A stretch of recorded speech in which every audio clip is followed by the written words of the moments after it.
because you know that silly British sort of the inhibition thing that you're all like, oh no, I can't possibly it's say not. that. Yeah, and you practice your days. It's not. It's British. It's not actually British. It's human. That's a human one, and that's very true. If you're angry, or tired, or drunk, you can get the language back because you don't care. You don't care, and it just comes out. And you know, I think it was the 12th of this month. I ran in Vienna, a virtual marathon for Vienna. So I did the show in German afterwards. And I hadn't done a German show for a year and a half. So I practiced it that morning. I got up at 6 a.m. At 7 a.m., I worked on it myself for an hour. And then I did 2 hours with my German friend, Sigrid in Berlin. And the show was all right. The show was about 7 out of 10. Not too bad. And I was pulling that out from behind my eyes, really. Because it was there. Sorry, carry on. No, I just don't know how you can do this, what you're doing, and then go on stage. I mean, do you find that? Well, I know it's all virtual these days. It's all virtual, and it must be quite strange that because there isn't the audience there. Because obviously the audience is going to give you energy and things. And I guess that must be more difficult because you don't have that energy to kind of feed off, or is it okay? It's actually okay. You see, I was a sketch comedian for 3 years. I did 12 Edinburgh festivals over 13 years. Which part of Scotland did you grow up in? I'm from Glasgow. I grew up in the Gorbals. Oh, wow. When I know. Well, I was told afterwards, that it was terribly deprived and everything. But I mean, of course, I was just growing up and having a great time. Yeah. And I was absolutely fine. And then we moved to East Kilbride, which was like kind of Milton Keynes. It was one of those new towns. Because obviously everything was getting, all the slum clearances were happening. So everything was getting knocked down. So somebody, believe it or not, Eddie, somebody came round to your house. I'll never forget it. They came round to your house. It was a kind of means test thing. And if you were considered to have a nice house, you went to East Kilbride. And if you were considered to be scruff, then they put you to some other scheme, which is, I mean, it would never happen now, and it was absolutely ridiculous. So I lived in Glasgow for a long time. And then a long time I lived in Dundee as well, because my husband's from Dundee.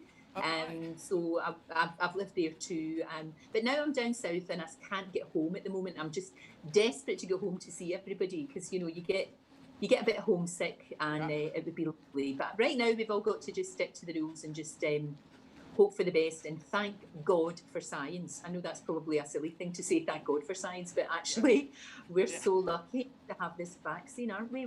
Could you imagine? I was just thinking the other day, could you imagine what it would be like if we did not have these amazing scientists that have pulled all their knowledge and got this vaccine for us? It would be horrific, wouldn't it? It's bad enough, right, with all these huge numbers. But if we didn't have that light at the end of the tunnel, goodness me, I don't know what we would be doing. And I think you've noticed that women were head of the Oxford team and co-head of the German-Turkish team, the Pfizer one. So a lot of women, out of the 3 people that I know of the first 2 ones, 2 of them were women. So that's fantastic for women in science, I think. It really is. It's so encouraging. And also there one, you don't have to store it. You can store it in the fridge. It's much more practical, the women's version. It's much easier. Well, that's the Oxford one. But there was a woman involved in the first one as well. They were husband and wife team who were German-Turkish. They were from Turkey, but now German citizens. So I love that. But I'm going to nip back to what I was talking about. You're talking about playing in the shows and playing to no one. I did 3 years at Edinburgh Festival, which you might have gone to if you're East Kilbride. You've seen that kind of thing. So I did 81, 82, 83 doing sketch. 84, I just stopped and I came out that year, which was good. 85, 86, 87, 88, 89, I did street. And 89, 90, 91, 92, 93, I did stand-up. So I did so much training in comedy that if I'm now performing to no one, I just trust my instincts and I'm okay with it. I can leave a pause for the laugh that I think I know it's there because I'm doing kind of a best of set, material that was performed before, that I've done before. So I know it kind of works. And even if not, it's still a charity gig. the money goes to charity. So I hope that people give me some slack and say, that wasn't very funny, but you're falling asleep. I've fallen asleep several times in mid-sentence, which is bizarre. Yeah. You must be absolutely knackered. I mean, I remember when I did the marathon years ago, when, you know, I was a hell of a lot younger. And I mean, I couldn't walk the next day. I remember having to go into work and coming down the stairs on my backside because I couldn't actually walk, and virtually having to be carried onto the sofa, like, you know, like Mariah Carey, because it was just so bloody painful. I don't know how, I mean, you must have, obviously, you're a steel magnolia, you know, you really are, but it's just incredible that what you are putting your body through, and you're still getting, all I wanted to do was just lie down and eat chocolate. And you've been out big. Yeah, that's what I want to do. In fact, I mean, can you see the clock now? There's a clock on the screen. It's got, in orange, got 42.2. And Yes. beneath it, there's a white clock, and that is actually counting down how long I've got left, which is, it's at 44.4. Can you see that? Yes, absolutely. That's how long I've got left. So that's helpful to me. And I look at that and I think, it's less than 45 minutes now. If I keep chatting with you, you keep asking me weird questions, and I'll get my mind off it because my left thigh, my left quad is giving me a real pain, you know, in the backside. It's a pain in the thigh. So I'm just going to keep hammering on. That's all I'm good at, you know, or what I'm good at. It's just see the end point and keep going. Just getting on with it, just buggering on, as my old dad says. You just keep doing that. That's the thing. Right. One foot in front of the other. That's what Churchill used to say that, you know? KBO, keep buggering on. Yeah. Just keep buggering on. Yeah. It is I mean, I know you've had lots of people talking to you, which is fantastic, and that sort of keeps you going as well. Yeah. But see, when you've been doing your marathons and you know you've done so many, what is going on in your head? I mean, this is the thing that I found, and again, you know, I've only done 4, for goodness sake. I feel even silly even mentioning it, but I was kind of like, just get to the next lamppost, you know, just get to the next one, just get to the next one, just get to the next one. And I found my mind going for a walk sometimes. Does that happen with you? Well, I found on the treadmill, because I've got nothing to look at, no lamppost, no people, no nothing.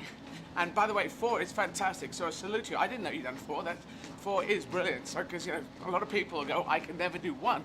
So well done on the 4. But what yeah, I mean, I took quite a long time to do it. I did 3 London, and then I did the New York one, which was a bit more serious, I think. But it was exciting because it was New York and it was exciting and it was fine. But I said to my bestest friend, I said, "You want to go to New York for the weekend?" And she thought we were going to buy shoes and drink cocktails and sort of be Sex in the City. You know, like the programme. Instead, I told her she had to do a marathon. But it is an amazing thing to do. But you, I mean, the thing about you is these challenges you set yourself. You are somebody that rises to a challenge. Do you always need that in your life? Have you always been like that? Well, I find if motivated, I'll work 5 hours a day on something. And if not motivated, I won't do the washing up, you know? Right. So it's the motivation thing. And I think maybe the real strength, I told you about all these Edinburghs I did over 13 years. I basically failed a lot. I dropped out of Sheffield University doing accounting and financial management when I was 19. And my career took off when I was 30. So there were 11 years of not good years, my wilderness years. And that has taught me to keep going, because if you think you can do something that will work on a world scale, then, and everything you do is not proving that, you know. Every time you try stuff, you do a show, Edinburgh, yeah, okay, another show, yeah, okay, third show, yeah, not so good. And it just goes on and on and on. And I was coming up with, maybe it's just not my millennia, this was my witty line to myself. And I kept going through it, and because I felt, I turned my thinking around actually. When I was 24, I was trying to get somewhere as fast as possible. And then I thought, no, I should be trying to get somewhere as good as possible. Just do good work. If you do good work, they will come. And so I changed at 24 and a half, I changed my my overall technique strategy, and I started working on, I was street performing at that time, and I thought if I just keep playing with this, it should get good. And I was improvising and trusting myself, and then my confidence took off, and then I went into stand-up, and I couldn't do that initially, then I built that up, and then I could feel it taking off. So that's what keeps me going, is I know how failure works, and I know you've got to stay in there, keep buggering on, as you say. Absolutely. Are you any good at doing nothing? I mean, can you sit on your bottom and watch rubbish on the telly? Can you do that? Well, I do that. I like doing that, but I tend to watch, not rubbish per se, but there's so much good stuff out there, you know, streaming stuff, you know, Netflix, isn't it? The Mandalorian. Oh, Baby Yoda. Yeah. And so instead of watching rubbish, like you could watch, you know, something that says, you know, you win a sock, how many socks have you got? Now we're talking, and you know, all that the computer says. You know, I don't watch the game shows, I don't watch most terrestrial television anymore, but I do watch drama series, thrillers, Me too. streaming, and you know, you can watch them one after the other. And we're in a golden age of that, which, you know, in my childhood, your childhood, we didn't have it. Nothing like I know. And you had to wait. You had to wait. And then also, you had to get up off your bottom and change the channel on the telly. Yeah. You won't remember that. You're too young. No, I remember. I do. I'm 58. I remember that. Yeah. I didn't think you were 58. I suppose you are when you think about all the things that you've done in your life. Of course, you must be 58. Yeah. You don't look it. You don't feel it. I mean, you don't seem it. You're a very young woman. You feel, you know what I mean by that? Because there are some people that are 18 and 25, and then there are some people 100 and they're young. Yeah, no, exactly that. How old are you in the head? That's the point. And exactly. Can I ask you how old you were? I was born in 62. Can I ask you what year you were born in, or is that not allowed? Yeah, absolutely. I was born 1959, so I am 61 now. Right. And I can't. I mean, I say that to you, and I don't actually. No, I didn't think you. I thought you were. But you're not. I thought you were going to be younger. Wow, I'm very impressed. Bless you. Your eyes obviously being affected. Your wee eyes are being affected. No, I don't. I don't think the country knows this. It's beautiful because, you know, there's a thing. If you're a woman in the senior years, that you don't mention it, but I think it's great because, you know, Jane Fonda. How old is she? And she's still looking. She's obviously had some work. She looks good. But she looks fantastic. She looks fantastic. She does. She's had a little bit of help. Yeah. But that's okay. Yeah. That's fine. I've not done that myself. I think, do you know what, Eddie? I think because on the show, we've done an awful lot of beauty things and surgical things that have gone awry. Yeah. And people end up looking like Baby Yoda and something out of the Mandalorian. So that frightens me. So I'm a little bit scared of doing that. I'm not ruling it out. I think everybody, if it makes you feel better, fine, absolutely fine. Then go for it. Just make sure you go to somebody that knows what they're doing. Yeah. I would never say to somebody, don't do it. Just for me, I just think I would be a little bit worried. And I always think that people go a little bit too far. Do you know the way that somebody might get their nose or their eyes or something done, and then it's a wee bit like, you know, when you redecorate and you get a new sofa and then everything doesn't look, you have to then get a new carpet and then you have to paint the walls and then you have to do everything. And I think sometimes people get one wee thing done and then they've got to get everything. And then they all look exactly the same. They look like poor wee Melania. Yeah. That's kind of weirdy, wind tunnely, weirdy malarkey. Geez, what's going to happen tomorrow, huh? It's going to be so interesting. Hearing today that Melania, I think this is very churlish, that they're not going to be there and she's not going to show Jill Biden around the White House and all of that. And you just think, oh, for God's sake, have a wee bit of dignity, have a bit of humanity. I mean, don't behave like that. But then we wouldn't have expected anything else, I suppose, but it's just a shame. It's probably better. I mean, probably. You know, Trump is a child in office, a fake president. He has lied more than Hitler.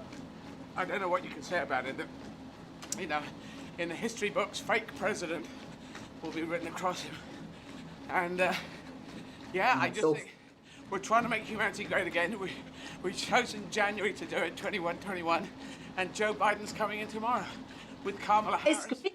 It's fantastic. It's like, and I mean, Kamala is the one that I'm really excited about. I mean, obviously she's a woman, which is fantastic, and a woman of colour, better. But aside from that, she's as bright as a button. She's really sharp. She's got a heart, and got a social conscience, and I think she'll do. I think if she's allowed to do it, she will be fantastic. And I know, with Joe Biden, he is obviously older. I mean, and it might be that he might not do the full years. If he does do the full 4 years, then she's there. And it's good to have that, because that's the trouble. We've not really had, Trump didn't have, God love her, poor Hillary, but he didn't have proper opposition in that sense. So I think we'll just think that America went mad. We need to remember that on Hillary beat him on the popular vote, by 3 million. So I know, maddest, the most Byzantium, weird system. If we think we've got a crazy system, their system is completely nuts. It doesn't make any sense at all this crazy college stuff and all of that. It means that you can win and then you lose. I know. It's crazy. Well, our system is also odd, but they tend all to be tricky. Our systems. Well, we'll see what happens tomorrow. And it feels like a new chapter. It feels like a new beginning, and it feels like something positive has happened, because we need the United States to be strong. I mean, when I was growing up, I remember growing up, I was growing up in Glasgow in the Gorbals, and you'd watch all these Hollywood movies, and they would have fridges that were bigger than our house, and you always thought America was the land of anything could happen, and all of that, and it was a place that you looked up to and thought, oh well, if it happens over there, it's going to come over here soon. And then for the past 4 years, I've just felt sorry for them. And I don't like feeling sorry for them. I don't think it's good, So it's hopefully things will start to get a little bit better. Here's hoping. I would hope so. But I think I'd like to, anyone from this country, anyone listening, your beginning, can you take us, your story from the Gorbals to the East Kilbride to getting into television? What's the university? I know. Well, I didn't go to uni. I was supposed to go to university, Eddie, and that would have been a big deal because, my parents very much, Glasgow working class, education. It was all about education. My house, we grew up when we were kids, my brother and I, books everywhere, where I got taught to read and write before I went to primary school. And it wasn't that they were pushy at all. In fact, like most working class people, they've got that working class cringe, unfortunately, which I think I still have to it. In fact, I definitely still have. But I left school in East Kilbride and was supposed to go to uni to do Russian, funnily enough. Wow. And I ended up getting the job in the local newspaper.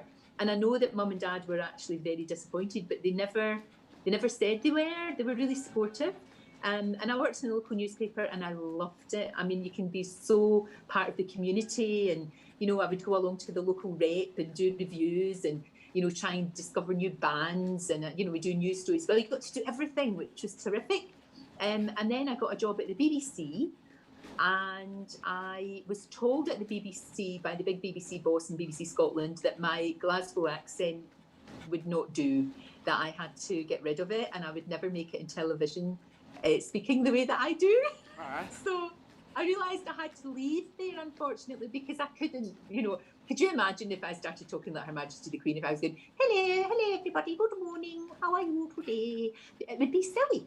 It would be daft. But it's an interesting point, though. But the country, what year was that? Because the country was you have to be received English, and then regional accents became like a boon at a certain point. Oh, absolutely. Because when I started at TVAM, I mean, I got the job at TVAM as their Scottish correspondent, and the big boss, a guy called Bruce Gingell, was Australian, and I had, still feeling a little bit insecure after being told by BBC Scotland that my accent was not acceptable. And I said to him, what about, the way I speak? And he was, being an Australian, he was kind of like, well, you're Scottish and we want a Scottish correspondent, so that's fine. He didn't get it. He didn't get the distinction between the RP or the very posh and lovely Edinburgh accent.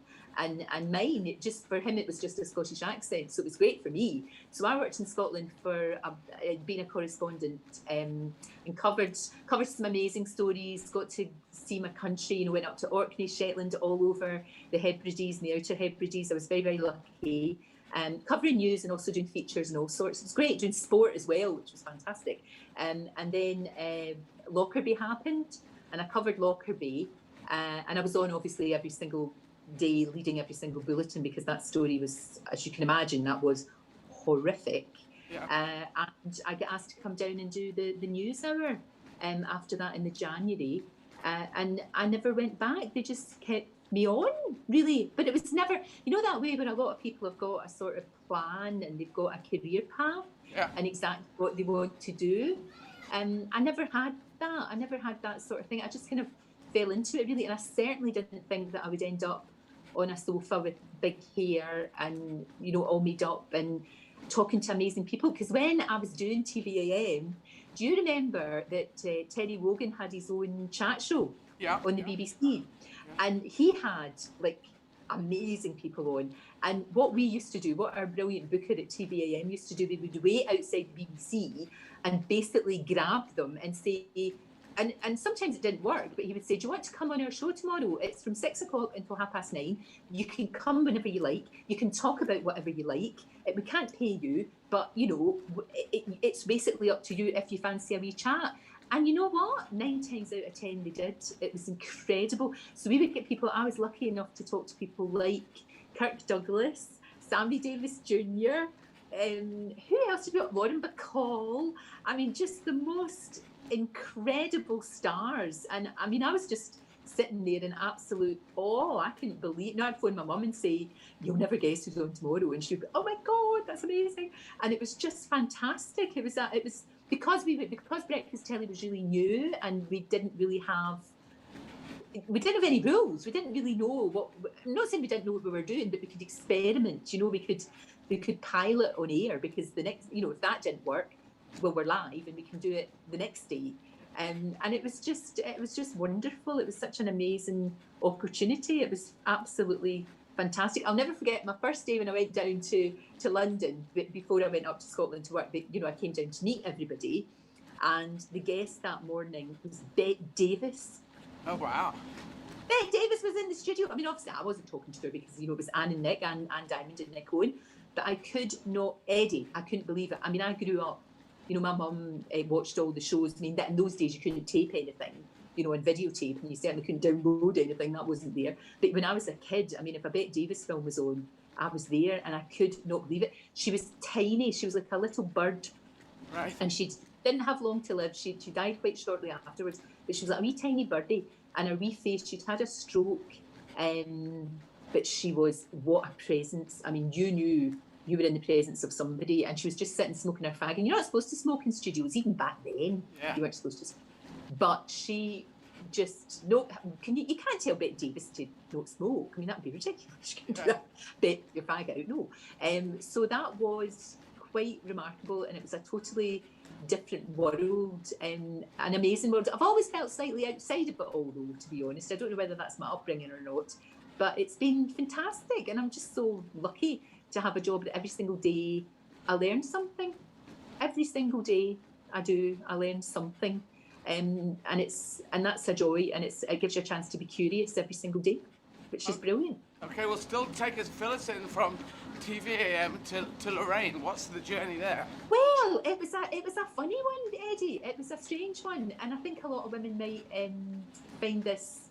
Well, they can maybe identify with it, but hopefully it won't happen anymore. But I started doing TVAM, and then it got taken over. I've been through so many regime changes, and it got taken over by GMTV, and I got kept on, which was lovely. And I did the show with Eamon Holmes, and I got pregnant, not by Eamon Holmes, but I got pregnant, and I had to take maternity leave. And while I was on maternity leave, they didn't renew my contract, because they sort of thought, well, we'll try somebody else out. And that's what happens in telly, as you well know. they change the cushions or the curtains or the set, and they change the presenters, and that's the way of it. Nobody's got a job for life. Nobody's got security. And I didn't have any security as a freelance. I'd no security because I wasn't a member of staff. So that was a bit dreadful. When my daughter Rosie was probably about a month old, I got the phone call to say, well, thanks very much. It's been lovely, but cheerio.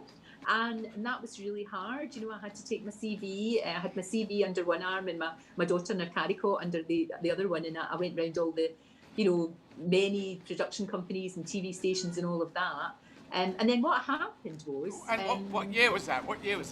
That would have been 1994, Rosie was born. Okay. So that was 1994. So it was still quite unusual. I mean, even for me, you get sort of letters from outraged. I mean, in the days we still got letters because obviously email hadn't happened.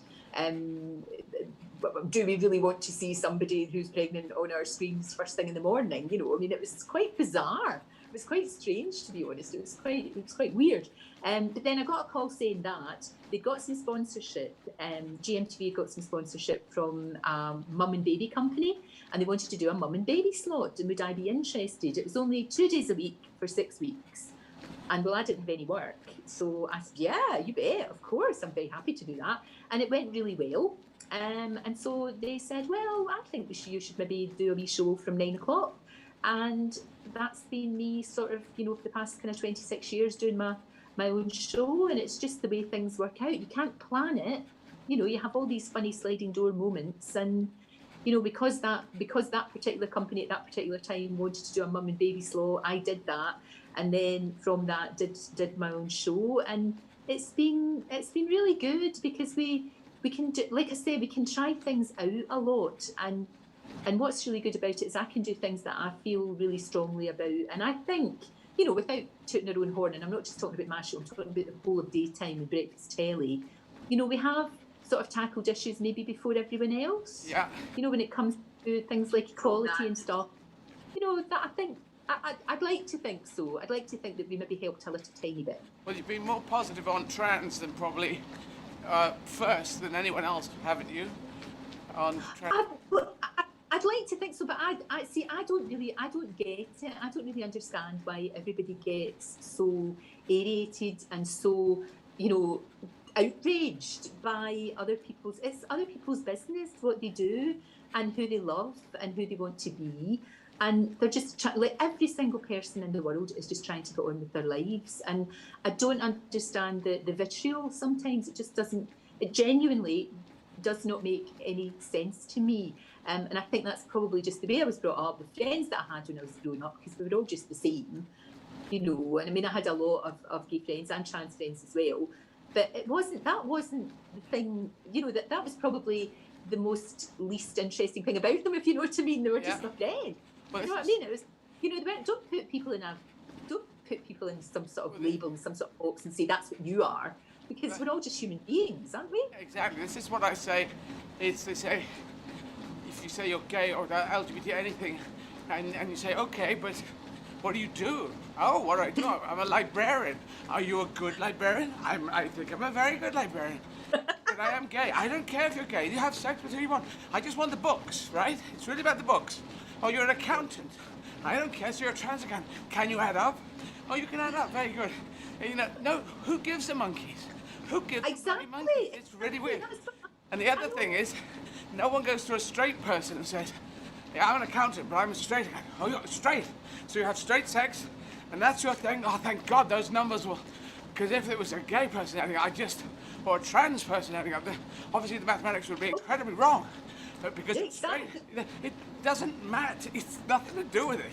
So I know. It's just daft, isn't it? It's just silly. We're just all trying to get on with it. And see, that's what I think's so good about you, because I think people are just kind of, most people, I'd say 99% of people have just gone, oh, that's nice. That's good. Yeah, well, as long as she's happy, that's perfect. Yeah. And you'll get a tiny minority but the trouble with them is they do tend, unfortunately, to make a lot of noise. Yeah.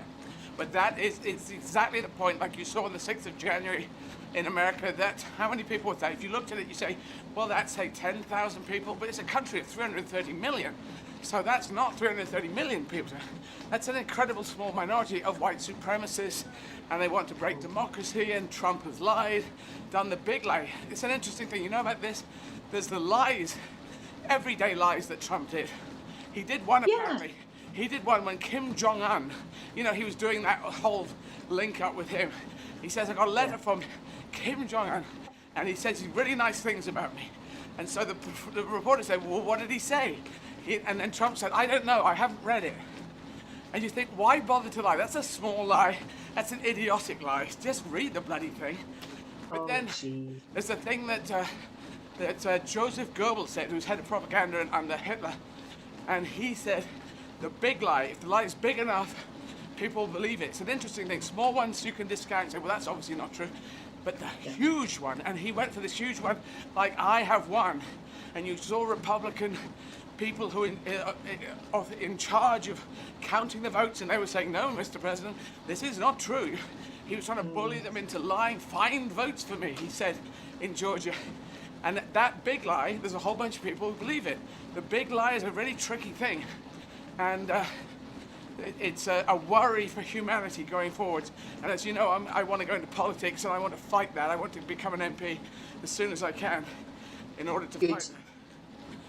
Yeah. Well, we need more people like you. We need more human beings. We really do. Like, I mean, I obviously I've interviewed quite a lot of politicians over the years. I don't tend to do the gladiatorial interview. I mean, I can, but I don't tend to do it because I think other people do that, and that's the way that they do it, and that's absolutely fine. That works for their show.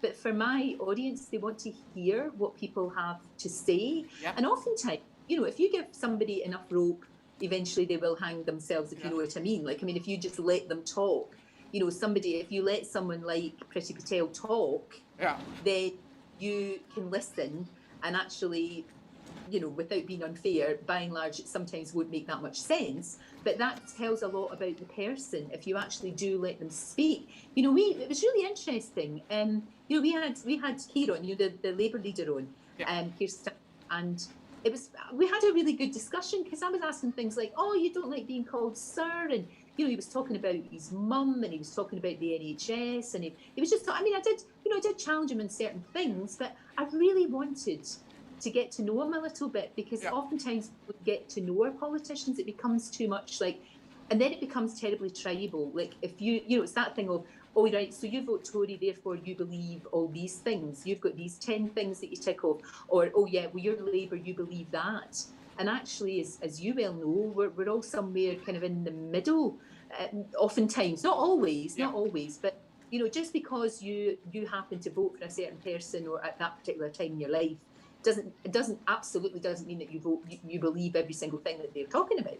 So it was fascinating. And I did say at the end of the interview, I said, look, I would love to get, and I really would like to get Boris Johnson in and talk to him like a person. I don't think that would be possible because you just get a lot of bluster. Yeah. But it would be interesting, wouldn't it, to be able to sit down and actually talk to him and find out what on earth makes you tick.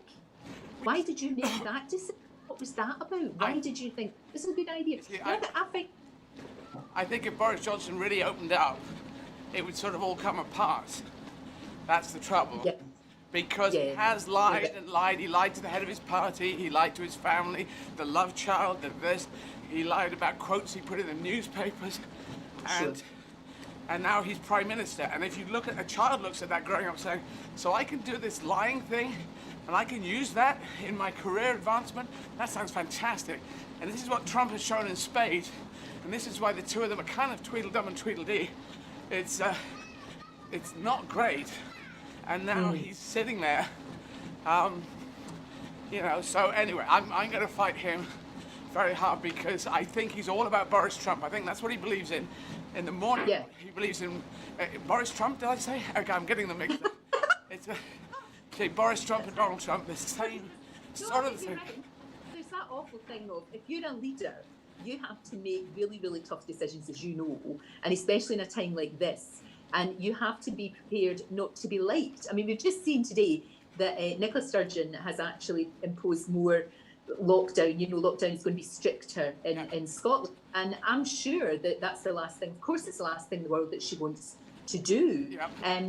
But she's had to make that decision because she feels, with all the information that she's got, that that's the right thing to do. And we have to respect that because we're not privy to the information that she has got. But obviously, with figures being so bad, now if you want to be a leader that people will like, you're not going to make those. Those decisions are going to be really hard to make, aren't they? And I think that's been half the trouble that certainly south of the border there's been. Yeah. And again, talking about human beings, you can have a conversation with Nicola Sturgeon. Now, you might not agree with a lot of the things that she says, and that's fine. That's absolutely fine. But I honestly think she has been incredibly lucid. She's been really on it. She's just been, and every day she's at 12 o'clock every day. She does this, where she takes questions and she does a press conference and all of that. And some of the questioning is really tough, really tough. And she always answers. And if she can't answer, she tells you, I don't know, but find out.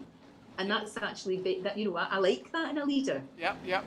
And they'll just say, look, I'm really sorry, or I'm really sorry to have to do this. And when she says that, you believe it. You believe that she's actually sorry that this is happening. But we're kind of all in this together, and we've got to try somehow to get through it. That's the thing. That's the way of it. And when you look, I'm sure we were talking about this before, but when you look around the world and you look at places like South Korea and obviously New Zealand and other Scandinavian countries, the women have been doing a fantastic job by and large. They really have. They've made those tough decisions, and it's worked for them, and hopefully will continue to do so. I mean, the figures in New Zealand are very low, and it's. Yeah. I mean, she's fantastic. I think she's an amazing communicator as well. So it's about clarity as well, isn't it? It's about just being honest with people. Just be a human being and be honest with us. Yeah. And have you talked ever on your program about microfinancing? No, but that sounds like. Tell me that. Tell me. Microfinancing is something that they've introduced, particularly in Africa, and it's the. Oh yes. It's the women that have been driving it. It's the women that are making things turn around. The husbands will go off and they do something, or they get drunk with the money. They give the money to the women and they start small businesses. They get their kids to school. It looks like women are going to save the world. It looks like women are going to save humanity. I think so. Well, you're doing your bit, that's for sure. Well, I'm trying to. I've been promoted. Okay, so that's good. I'm saying that I've been promoted to she. I've been promoted. And also, you won't know this, but I might have told you in the interview, as I said, gender fluid. And so I have boy mode and girl mode, which are not brilliant phrases, but they're the best I can come up with, because man mode and woman mode certainly doesn't work. But it's a superhero thing. So, but obviously I'm running in girl mode. I do my stand-up in girl mode. I do my politics in girl mode. But I do my dramatic acting. I'll be playing male roles, because I kind of look more boyish and girlish. That would be great. Yeah. If I look very feminine, fine, I could do women's roles. But anyway, so. But I think you could do women's roles, though. There's nothing to stop you. I could do. I wouldn't be given. I wouldn't be given them. I'd be given trans roles, and that's great. But my point is, the next production I'm doing, under COVID rules, because they're still filming now, and as you know, your show is on under strict COVID restrictions, and it's up in Manchester. And they said, what pronouns would you like? And I said, well, just, I'm in boy mode, so may as well go with he. But then I thought, maybe that's confusing for everyone, because it seems like everyone has changed now. And so I said, if you want to I'm playing a male role, but if you want everyone to call me she, to make it easy, then do that. If you think that's easier. And that's what they're going with, which is interesting. So that'll be a great honour, I think. Oh, that'll be good. Yeah, that'll be really interesting. I look forward to seeing that. And things are so interesting now and different now. And don't you think, I know this has been a crap thing that we're in the middle of all this utter vileness, but one thing that has been amazing is the creativity. I mean, look at what we're doing just now. Yeah. This is great. We wouldn't be able to really do, even 5 years ago it would have been quite hard. But the technology, that means that on my show I can talk to someone in Antarctica, which is like my passion plays. You know, I can do that. I can talk to somebody wherever. We've done the International Space Station. We've done all these amazing things. And we wouldn't, you know, when I first started out in telly, you wouldn't be able to do that. And the way that, you know, that actors and actresses and producers and everyone like that has been able to still create, have found ways round, and actually in some ways, some things have been even better for all that effort, because all of that effort that's gone into it. And I think that's fantastic. That's one thing that I think has been at least positive about all of this, the way that we've still been able to somehow communicate. Yeah. No, I want to talk to the International Space Station, because when I ran South Africa, Tim Peake called me from when I was in Cape Town in the middle, so that was beautiful. So if you guys have already talked to them, I think we should get that set up. Sarah, is that? Oh, please, you must, that would be amazing. Isn't Tim Peake the loveliest man in all of the world? He is just so cool. And I just love the fact that his children, you know, when you say, what does your dad do? I mean, that's it, isn't it? My dad's an astronaut. Nobody can come near you. You've just won everything. Yeah. You've just won it. But apart from that, he's a lovely man. I love reading his book. It was so, that's the joy, sheer joy of what I do. I get to read these books. You know, I get to see movies, and I get to do all of that, and then talk to the people that are actually in the film or that have written the book. You know, it's just brilliant. It's absolutely brilliant. It's one of the most incredible honours, and it's a real privilege to be able to do that. But he's a joy. He really is a joy. I'd love someone like that to go into politics, Eddie. Somebody that's done a lot with their life, and somebody that's seen the air. Yeah. Tiny, small little ball. You know, in the middle of all vastness, somebody that's seen that. That's got to change you, and that's got to make you a better human being, don't you think? I think so, but I am trying. I'll have to be the representative of someone who's lived a full life. As you say, you didn't know I was 58, but I have been around. So hopefully, I'm coming into politics with an experience of lots of different human beings that I can, you know, live and absolutely. It's what we need. It's what we need, because the thing is, people that, and you know, I'm not necessarily saying they're going to be bad, but somebody that's gone from school to university and you know, and done politics, then just gone into the Westminster bubble, and don't actually know what it's like to be, you know, just to sort of get on the bus, or just be normal, or just you know, like back when I was working, you know, starting out, and you put your wee thing in the, you don't know whether you're going to get a fiver out of it or not, and it's just things like that. It's really important. I'd rather have people with experience, people that were a little bit older. I'd love to see sort of older women, you know, who maybe had a family, and the family's grown up, and you know, maybe they're, what doesn't matter what age they are, 50s, 60s, 70s and beyond, but who would want to, or we'd make it easier for these women, well, particularly working class areas, to come into politics, because the life experience, the way that they can organise things, they've done loads of jobs anyway, you know, they've probably worked anyway, but then working at home is hard. I would love to see that, as to create an environment that would make it easier for these incredible people with all that knowledge and skill to actually, you know, be able to share it with everyone else. It would be great. Yeah, well, I think you're right. I think a lot of moderates will not come in to politics because it's seen as too brutal. And if you're extreme right, the extreme right use, well, the threat of violence, you know, screaming out of computers, and I just ignore it and carry on, because I know you have to. It's noise. I just mute people now. I don't get too much, but I mean, but there is that horrible dark side as well. But I just mute them, Eddie. I don't even block them. I just mute them, and it's like they're in an empty room ranting away to themselves, and they don't know that you've muted them, because I think if you block someone, they know that they've got to you. Right. And isn't it weird? Isn't it weird as human beings that 99 people could say, "Oh, I really like that. Oh, I loved your stand-up show, Eddie. It was fantastic." And then one person will say something horrible, and that's the one that goes right to your soul. Well, why do we do that to ourselves?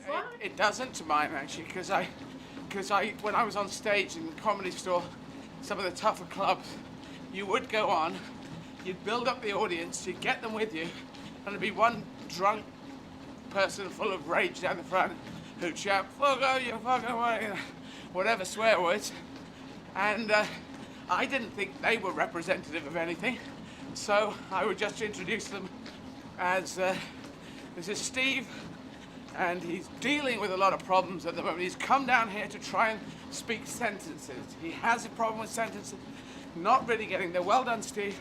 But that was making me hate and bile, wasn't it? Really not getting there. So I would impose scenarios on hecklers. And these people, do you remember there was one? There was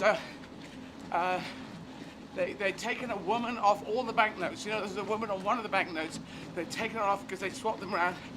And then there were two women. One was an MP. They might have both been MPs. And they said, look, we should have a woman back on one of the banknotes. For God's sake, 50% of the population. And people sent hate, tweets and stuff saying, threatening death and all sorts of things. One of whom was a woman. It was incredible. And they tracked her down. They found out who it was. And, what is going on? People behind firewalls will shout the most horrendous things. There are women who back Trump. And he said, grab women by the pussy. He said that. He said that out loud. I know. I know. He said racist things. He paid off the women that he had relationships with. He's lied upon lied upon lied, and people let him get away with it. It's unbelievable. Unbelievable.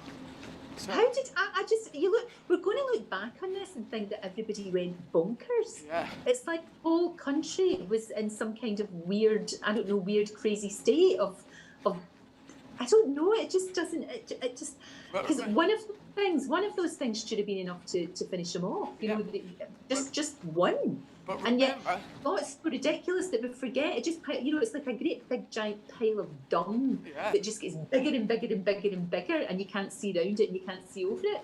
But there was George Bush Jr. behind that, who, before Obama, there was that craziness. And remember, he said stuff that didn't make any sense. We thought he was dangerous. I know. But actually, looking back, he now becomes a tower of intellect, doesn't he? Yeah, he becomes benign. Benign person. You're back with us. Can you see the clock? We've got 3.5 minutes to go. 3.5 minutes! You are fantastic. Can you see it? Can you see the clock counting down? You can see it. Oh, God. This left leg really hurts. So I've just been trying to ignore it and talk to you. Good. I'm trying to take your mind off it by talking rubbish. I'm just talking instantly, trying to take your mind off the fact that every single bit of you, even your gorgeous swishy ponytail, must be sore. Hi, Rose. Come say hello. Hi. This is my wee girl. Hi there. Hi. Hi, how you doing? Nice to see Isn't you. Your mum's talking about my ponytail, which I'm trying to... it doesn't swish quite perfectly because it has to be higher. If it was here, then you'd get a better swish. But because of my hat, it's because of the back of the hat, it comes out there. If it came out the top, if I took it off, then I could make it swing better. I've actually tried it, physics tests, with my ponytail. I wonder where the ponies go about doing this. Is my tail swishing enough? I don't know. Amazing. Yeah, we love a special ponytail, don't we? Yeah. We love a special ponytail. But we're just saying, we've just been following you all the time and just thinking, there are no words. No. We've run out of superlatives. Well, thank you. You don't need to say anymore because it's great, because there are a lot of people doing more than I'm doing and different things, and that's wonderful, and I'm just trying to do my bit. But we should say donations. Anyone watching around the world, we're talking to Lorraine here, and Lorraine came from it seems like a very loving upbringing, but from a very lower income background, would you say? Yes. In the Gorbals in Glasgow, all the way to having her own show for over 2 decades now, yeah? Your own show? Oh, yeah. Yeah, it is, because it was when you were born. It was when Rosie was born, and Rosie's 26 now. Yeah. So I know. You're a baby. Oh, on that note. There we go, she's off. Eddie, she's making the tea. She's fantastic. I cannot cook to save my life, and I don't know where she's got it from, but she makes brilliant things from scratch. Well, if it's me, I just make beans and toast, but she makes everything. She's making wee phyllo pastry parcels full of lamb thing. No, that's amazing. Good, that's good. But Lorraine, we've got a minute to go. Just a minute. So anyone around the world, they can donate at eddyizzard.com. eddyizzard.com to donate, and you can donate from around the world. Or a text, you can write the word 10, T-E-N, to 70810, or the word 20, T-W-E-N-T-Y, to 70810, the same number. and then £10 or £20 will go accordingly. And you can buy a ticket to my stand-up show, which will be starting in 25 minutes. Yeah, I don't believe this either. Am I going to do something with my leg? I finish in 42 seconds. I will have done my 19th marathon in 19 days. Yes. You're amazing. You've got 20th one tomorrow. You're nearly there. The checkered flag is in sight. It's fantastic. And I hope everybody donates to the amazing charities. You are incredible. You really are. And I'm loving I keep popping in just to check that you're okay. But you are something else. You really are. It's beautiful, and it's so thankful to you for letting me talk to you and explain to everyone to be relaxed about pronouns. And but we're in a beautiful place. So I have been promoted to she, and I'm very pleased about that. It makes me feel very warm. Thank you, Lorraine. Thank you, Wonder Women. Thank you, Wonder Women. We've done it. So good to see you. Cheers. Cheers. You take care. Bye, gorgeous. I'll talk to you soon. Okay. Cheers. We're done. Oh. Mother. Whoa, that was hard. Thank you. I gotta get down there. Donald Trump is to pardon everyone who's ever committed a crime.